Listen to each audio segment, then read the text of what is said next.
Hello बच्चों, most welcome. बहुत स्वागत है आपका मेरे YouTube channel maths by Angel sir में। जैसा कि मैं अभी बता रहा हूँ आपको कि इम्पोर्टेंट क्वेश्चंस की सीरीज लेके आया हूँ मैं। बहुत ही इम्पोर्टेंट है ये, पिछले कई सालों में कई बार आए हैं, तो इनको ध्यान से पढ़ें और हो सकता है ये सारे क्वेश्चंस आपके बोर्ड एग्जाम में काम आ जाए और आपके मार्क्स अच्छे आ जाए। तो इसी के देखते हुए आज मैं एक और क्वेश्चन बहुत बढ़िया लेकर के आया हूँ। ये दिया है under root x plus y is equal to 11 and x plus under root y is equal to 7। तो इसमें अभी तक आपने इक्वेशन पढ़े होंगे जिसमें अंडर रूट नहीं आया होगा वेरिएबल में, अब इसमें है। और ये क्वेश्चन बहुत ही इंपॉर्टेंट है, बहुत ही शानदार है। इसको आप लगाने की कोशिश करेंगे तो जैसे आप लगाते आए उस तरह से ये क्वेश्चन नहीं लगेगा। है बहुत सिंपल, सारे मैथमेटिकल रूल फॉलो होंगे इसमें, लेकिन देखो चलो देखते हैं पहले कैसे लगेगा। तो देखो ये इक्वेशन है 1 और ये है इक्वेशन 2। तो देखो पहले इक्वेशन से क्या करेंगे, इस क्वेश्चन को सब्स्टिट्यूशन मेथड से लगाएंगे तो ज्यादा आसान रहेगा, ठीक है ना, क्योंकि एलिमिनेशन में आप किसी भी को इक्वल नहीं कर पाओगे आसानी से। तो सब्स्टिट्यूशन में सबसे बेहतरीन तरीका रहेगा इसमें। तो क्या करते हैं हम लोग, बाई इक्वेशन फर्स्ट, पहले वाले इक्वेशन से y की वैल्यू निकालो। By equation first y is equal to, y की वैल्यू निकालो तो बच्चों हो जाएगी 11 माइनस अंडर रूट एक्स। ये आ गई ना। अब ये वैल्यू उठा करके इसकी जगह रख दो इन सेकेंड। ये हम वैल्यू y की सेकेंड में रख देते हैं। देखो तो क्या हो जाता है, therefore we have x plus y की वैल्यू ये रखी है 11 माइनस अंडर रूट एक्स, ठीक है ना, इज इक्वल टू 7। और इसको ऐसे लिख सकते हैं, देखो ये 7 वहां पहुंच गया तो यहां रह गया 11 minus under root x to the whole under root is equal to 7 minus x. On squaring both side, यहां भी स्क्वायर कर दो और यहां भी स्क्वायर कर दो। तो देखो इससे तो स्क्वायर से ये वाला अंडर रूट हट जाएगा ऊपर वाला, तो ये रह जाएगा 11 minus under root x is equal to, ये इसका होल स्क्वायर तोड़ दो, a minus b to the whole square की आइडेंटिटी लगा के 7 7 49 plus x square minus 14x। ये a माइनस बी की आइडेंटिटी लगाई यहाँ पर। अब इस सबको ट्रांसपोज करके वहां ले जाओ तो वहां क्या हो जाएगा, आपके पास एक्स स्क्वायर है माइनस 14x है, ठीक है ना। ये बात समझ आ गई। ये भी वहां पहुंच गया तो ये आपके पास कितना आ गया, माइनस माइनस वहां जाके तो प्लस हो जाएगा अंडर रूट एक्स, और ये प्लस का 49 है, ये माइनस के 11 हो गए वहां पर, तो इज इक्वल टू 0 हो गया, ठीक है ना। तो ये आपके पास इक्वेशन जो बचा x square minus 14x plus under root x और प्लस सब्ट्रैक्ट करो इसमें तो 38 इज इक्वल टू 0। इसको बच्चों हम लोग अभी हम लोगों ने जो पढ़ा है रिमाइंडर थ्योरम में, इसको क्या करते हैं, इसके फैक्टर करने के लिए हमें क्या करना पड़ता है, x की कोई ऐसी वैल्यू निकालना पड़ती है हमें जिससे ये पूरी वैल्यू 0 हो जाए। तो हम वो x का क्या ढूंढते हैं, फैक्टर ढूंढते हैं ना। तो अब इसमें x, अब देखो ये पूरा इक्वेशन x की टर्म में है ना, तो इसमें x की वैल्यू पहले 1 रखेंगे, 2 रखेंगे, -1 रखेंगे, -2 रखेंगे, 3 रखेंगे, 4 रखेंगे, किसी न किसी से ये 0 जरूर हो जाएगा। यानी कि रिमाइंडर जो किसी भी ना किसी फैक्टर से इसका रिमाइंडर क्या आएगा, 0 आएगा। इट मींस वो जो आपका इसका फैक्टर है वो पता चल जाएगा आपको। तो रख के देखते हैं हम लोग, पहले देखो x इज इक्वल टू 1 रख के देखते हैं। इस पूरे में रखो इस तरह से, x की वैल्यू तो यहाँ पे 1 आ जाएगी, रिमाइंडर निकालना है तो ये 1 स्क्वायर आ जाएगा, माइनस 14 इंटू 1 आ जाएगा, ठीक है ना। और ये प्लस अंडर रूट एक्स यानी कि प्लस का 1 ऐसा अंडर रूट आ जाएगा प्लस 38। इसको बच्चों जब सॉल्व करेंगे तो ये 1 minus 14 plus 1 plus 38 does not equal to 0। देखो ये 0 के इक्वल नहीं हुआ। ऐसे ही x का टू -1 रखेंगे, 2 रखेंगे, -2 रखेंगे, 3 -3 फिर 4 रखेंगे। तो x इक्वल टू 4 रख के देखते हैं। चलो x इक्वल टू 4 ऐसे ही रखते चले जाएंगे 1 2 3 4। ये 38 के फैक्टर निकालना पड़ते हैं हमको, ठीक है ना। अब ये बीच में रूट आ गया यहाँ पे, इसीलिए यहाँ पे 4 इसका फैक्टर अलग नहीं दिखाई दे रहा है, समझ रहे हो ना। लेकिन अब 4 रख के देखते हैं, यहाँ पे रखो तो रिमाइंडर निकालो। r is equal to x square की जगह रखो 4, तो 4 का स्क्वायर, अब ये -14 इंटू 4, ये प्लस अंडर रूट 4 और प्लस 38 निकालो जरा। 4 4 जा 16 हो गया, माइनस ये 56 हो गया, प्लस अंडर रूट 4 का स्क्वायर रूट लेंगे तो 2 प्लस 38, ये 40 हो गए। तो ये 16, देखो ये 16 56 में से सब्ट्रैक्ट कर दो, 56 में से 16 सब्ट्रैक्ट कर दो तो ये माइनस का 40 बचा और ये प्लस का 40 हो गया, कैंसिल हो गए, 0 आ गया। इसके मतलब r x equal to 4 is the factor of this polynomial. ठीक है ना, बात समझ में आ गई। कितना निकल के आया, 4 निकल कर आया। अब इसको इरेज कर देता हूं मैं, इसको भी कर देता हूं कि मुझे 4 निकालना था तो 4 मैंने निकाल दिया। ठीक है ना, हालांकि ये फेयर में लिखना है ये चीज, मतलब पूरे क्वेश्चंस में यही पार्ट है क्वेश्चन का। सेंस यहां पे लिखेंगे x minus 4 is equal to 0, therefore x is equal to 4। तो रिमाइंडर आप निकालेंगे तो ये हो जाएगा 4 स्क्वायर माइनस 14 इंटू 4 और प्लस अंडर रूट 4 प्लस 38। तो ये इसको आप सॉल्व करेंगे तो 0 आ गया, 0 आ गया तो लिखेंगे x minus 4 is equal to 0 is a factor of px। px ये पोलिनोमियल है, px ले लिया, ठीक है ना, px मतलब पोलिनोमियल को px बोलेंगे। तो अब x माइनस 4 अगर इसका फैक्टर आ गया तो x माइनस 4 से इसको डिवाइड करेंगे बच्चों, ये रिमाइंडर थ्योरम में मैंने पढ़ाया था। अब डिवाइड करो इसको x माइनस 4 से, तो देखो कैसे होगा, x square minus 14x plus under root x और प्लस 38। देखो अगर कोई भी पोलिनोमियल किसी दूसरे पोलिनोमियल से कंप्लीटली डिविजिबल है तो रिमाइंडर क्या आएगा, 0 आएगा। अगर नहीं आ रहा है तो देखते हैं आगे क्या होता है। अब देखो ये कल मैंने डिवीजन सिखाए थे इस तरह के, इससे इसमें डिवाइड करेंगे तो x टाइम डिवाइड हो गया, मल्टीप्लाई करेंगे तो x square minus 4x, like term पे नीचे लाइक टर्म आपको लिखना है, ये माइनस हो गया ये प्लस हो गया, कैंसिल आउट, यहां पर माइनस 10x बच गया। अब क्या किया हमने, ये अंडर रूट एक्स यहां पे कैरी कर लिया यहाँ पे, या 38 कर लो, जो भी करना हो कर सकते हो आप, ठीक है ना। तो अंडर रूट अगर x करेंगे यहाँ पे हम, तो देखो प्लस का 38 करो पहले, फिर आगे अंडर रूट एक्स बचते रह जाएगा, ठीक है ना। बाद में इसको नीचे उतार लेंगे, ये पहले लिख लेंगे प्लस का 38। अब देखो x से इसमें डिवाइड करेंगे तो ये माइनस 10 टाइम्स चला गया, इसका इसे मल्टीप्लाई करेंगे तो ये माइनस 10x और माइनस माइनस प्लस का 40 आ गया, ठीक है ना। अब ये देखो प्लस ये माइनस कैंसिल हो गए, यहां पे कितना बचा, -2। अब ये अंडर रूट एक्स यहां पे ब्रिंग डाउन। अब देखो ये आया, अब इसमें इस x से डिवाइड नहीं हो रहा है, क्यों, क्योंकि यहां पर x से छोटी पावर है, 1/2 पावर है, तो डिवाइड नहीं होगा। जब डिवाइड नहीं होगा तो क्या करेंगे हम, लेकिन ये हमने निकाल चुके हैं कि x माइनस 4 इसका फैक्टर है, अगर फैक्टर है तो इसको 0 होना चाहिए, ठीक है। तो हमने पहले ये निकाला कि x minus 4 is a factor of this polynomial. अब ये तो प्रूव हो गया कि ये इसका फैक्टर है क्योंकि रिमाइंडर 0 आ गया। अब यहां रिमाइंडर 0 नहीं आ रहा, और अगर ये इसका फैक्टर है तो ये 0 होना चाहिए, ठीक है ना। If x minus 4 is a factor of px, अगर ये px का फैक्टर है, therefore -2 plus under root x should be 0, तो 0 होना चाहिए। तो अगर ये 0 हो गया तो under root x on transposing this term to the right side, therefore we have x under root is equal to 2 on squaring both side x is equal to 4। इसका स्क्वायर करेंगे तो x आ जाएगा, इसका स्क्वायर करेंगे तो 4 आ जाएगा। Therefore, the value of x will be 4, ठीक है ना। अब x की वैल्यू 4 आ गई तो x की वैल्यू उठा करके आप कहां रख सकते हैं, यहां रख सकते हैं। Therefore, the value of y will be 11 minus under root x. Put the value of x which is 4, so x minus 4 under root 11 minus 2, तो ये कितना आ गया, 9। Therefore the value of y will be 9।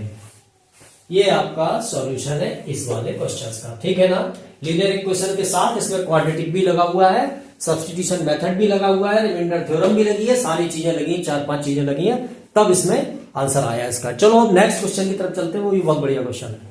देखो बच्चों एक question और है ये इस तरह का, 2x upon x minus 3 plus 1 upon 2x plus 3 plus 3x plus 9 upon x minus 3 और 2x प्लस 3। तो इसको सॉल्व करना है, इज इक्वल टू 0, इसके इक्वल टू 0 है, तो find the value of x। x निकालना। तो देखो इसको एक स्टेप नीचे उतारते हैं और लिखते हैं ये 2x upon x minus 3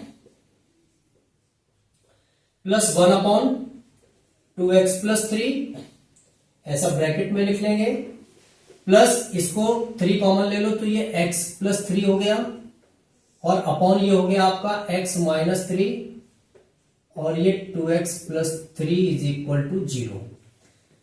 on taking LCM, LCM लेते हैं इसका, तो देखो x माइनस 3 और 2x plus 3, x minus 3 2x plus 3, तो x minus 3 and 2x plus 3 is the LCM of this equation, ठीक है ना। अब देखो जब एलसीएम हो जाता है तो उसका क्या करते हैं, इस डिनोमिनेटर से डिवाइड करते हैं, तो x माइनस 3 वाली टर्म कैंसिल हो जाएगी, 2x प्लस 3 का 2x में मल्टीप्लाई हो जाएगा, तो ये हो जाएगा 2x into 2x plus 3, plus इससे इसमें डिवाइड करेंगे तो ये टर्म कैंसिल हो जाएगी, तो x माइनस 3 का इसमें मल्टीप्लाई 1 में हो जाएगा, तो ये x माइनस 3 प्लस, अब देखो ये पूरी टर्म इसमें डिवाइड हो गई तो 1 आया, 1 का इसमें मल्टीप्लाई करेंगे तो ये 3x प्लस 9 ही लिख दो, जरूरत नहीं थी इसमें, ठीक है ना। चलो कर हो गया, कोई बात नहीं। अब इस 2x का ऐसे मल्टीप्लाई करेंगे तो ये हो जाएगा 4x स्क्वायर, 2x का प्लस 3 में करेंगे तो हो जाएगा प्लस 6x, ये प्लस x माइनस 3 और प्लस ये 3x प्लस 9 अपॉन ये आपका हो गया x माइनस 3 और ये हो गया 2x plus 3 is equal to 0। अब देखो ये हो गया आपका 4x स्क्वायर, 6x और एक x ये और 3x, 3 और 6 9 और 1 10x हो गया, प्लस का माइनस 3 प्लस 9 प्लस 6 हो गया, अपॉन नीचे हो गया आपका x माइनस 3 और ये हो गया 2x plus 3 is equal to 0। अब देखो जब इस तरह की कंडीशन हो तो डिनोमिनेटर 0 हो जाता है, तो जब आप निकालेंगे इसमें तो ये 4x square plus 10x plus 6 is equal to 0 का ऐसे मल्टीप्लाई हो जाएगा ऐसे करके, तो ये कितना हो गया 0। इसमें से भी 2 कॉमन निकाल सकते हैं हम लोग, ठीक है ना, निकाल लो यहाँ पे 2 कॉमन, तो ये हो गया x स्क्वायर 2x स्क्वायर, ठीक है ना, ये हो गया 2x स्क्वायर प्लस 5x और प्लस 3 इज इक्वल टू 0। तो ये जो आपके पास पोलिनोमियल आया वो आया आपके पास 2x स्क्वायर प्लस 5x और प्लस 3 इज इक्वल टू 0, ये आया आपके पास, ठीक है ना, समझ में आया। अब आगे बढ़ते हैं, इसके फैक्टर करते हैं। तो देखो इसके फैक्टर क्वाड्रेटिक जो इक्वेशन होते हैं उनके फैक्टर मिडिल टर्म स्प्लिटिंग से होते हैं।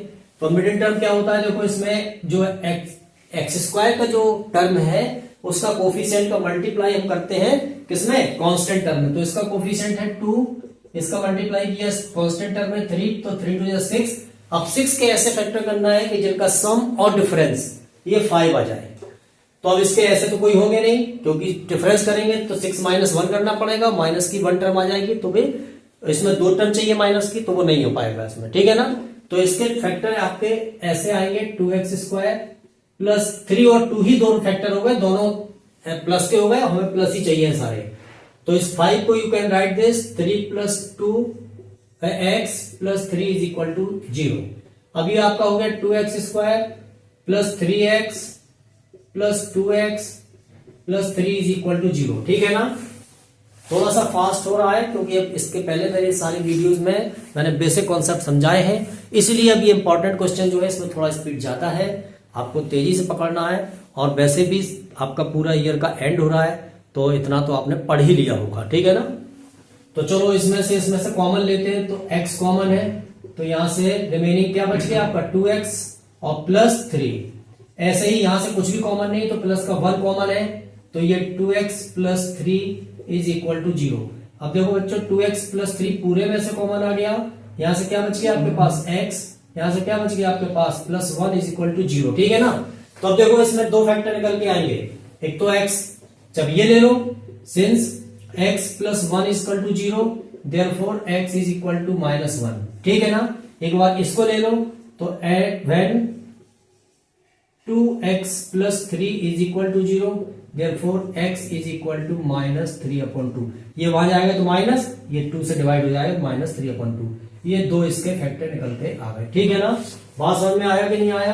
अब कैसे पता चलेगा आप सही हैं? तो x इक्वल टू -1 रख के इसमें रखो तो 0 आ जाएगा। x इक्वल टू -3/2 रखोगे तो अभी इसकी वैल्यू 0 आ जाएगी। ठीक है ना?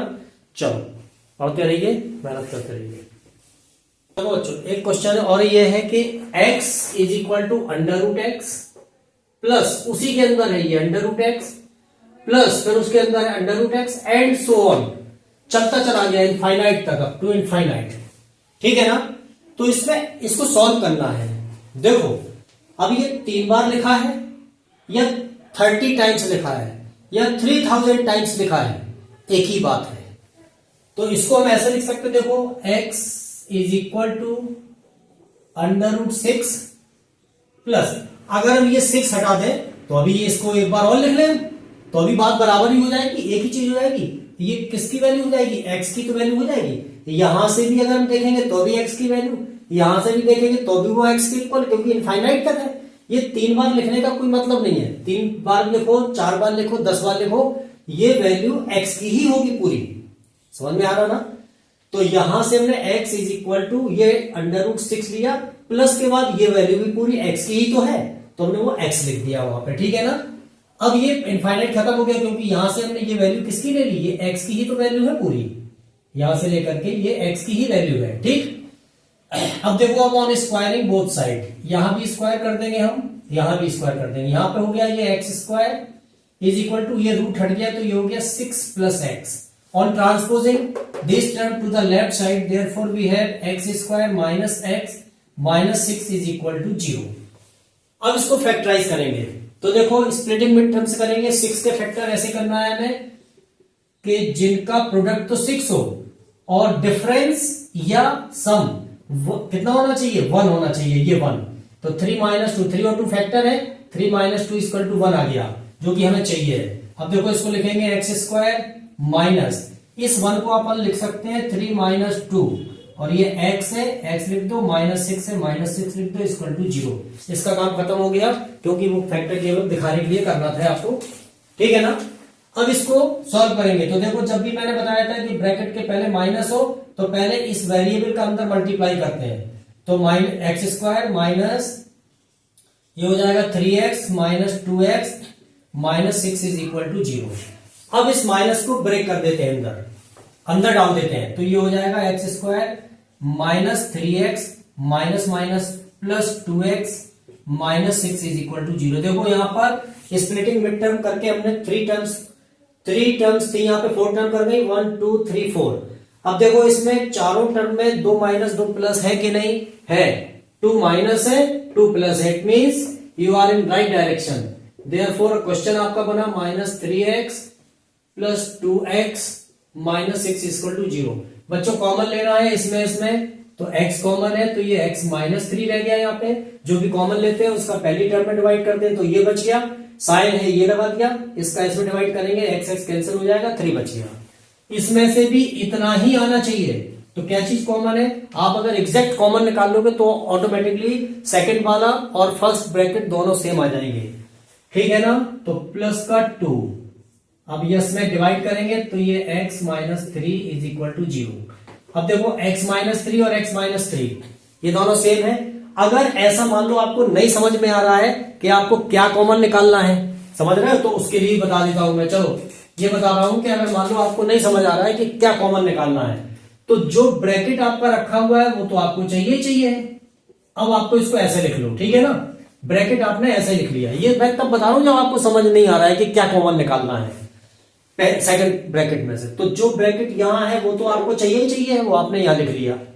अब देखो इस वाली टर्म से इस वाली टर्म में डिवाइड कर दो तो ये टर्म है x और ये वाली पूरी टर्म विद साइन लिखना 2x है, ये पूरी 2x है और ये वाली पहली टर्म x है। कट कर दो, क्या बच गया? +2 बच गया, बस वही कॉमन है +2। समझ में आया? सिंपल है, ये ट्रिक है छोटी सी। चलो अब इसमें देखो x - 3 पूरे में से कॉमन आ गया, यहां भी कॉमन है, यहां भी कॉमन है, तो यहां से x बच गया +2 बच गया इज इक्वल टू 0। ठीक, अब when x - 3 is equal to 0 therefore x is equal to 3, अगर x की वैल्यू निकालना है तब, and x plus 2 is equal to 0, then x is equal to 1 transposing this term to the right, therefore -2। ये x की दो values आपके पास आ गए, ठीक है ना। तो इस तरह के क्वेश्चन पूछे जा सकते हैं। शॉर्ट क्वेश्चन है, 1 और 2 मार्क्स का पूछा जा सकता है, फटाफट लगा दो और आंसर आ गया, ठीक है ना। ये क्वेश्चंस बहुत इंपॉर्टेंट है, आगे आपके काम आएंगे। अगर आप आईआईटी की तरफ जाना चाहते हैं तो इस तरह के छोटे छोटे क्वेश्चंस के कॉन्सेप्ट आपको आना चाहिए, ठीक है ना। चलो मेहनत करो बच्चों, अब टाइम कम है आपके पास, तो बहुत पढ़ना है आपको, और मेरा भी काम करना है, लाइक जरूर करना है, शेयर भी करते रहिए अपने दोस्तों के साथ, जिससे आपको और आपके दोस्तों सभी को बेनिफिट हो, ठीक है ना। और नए हैं चैनल पर तो सब्सक्राइब करना ना भूलें।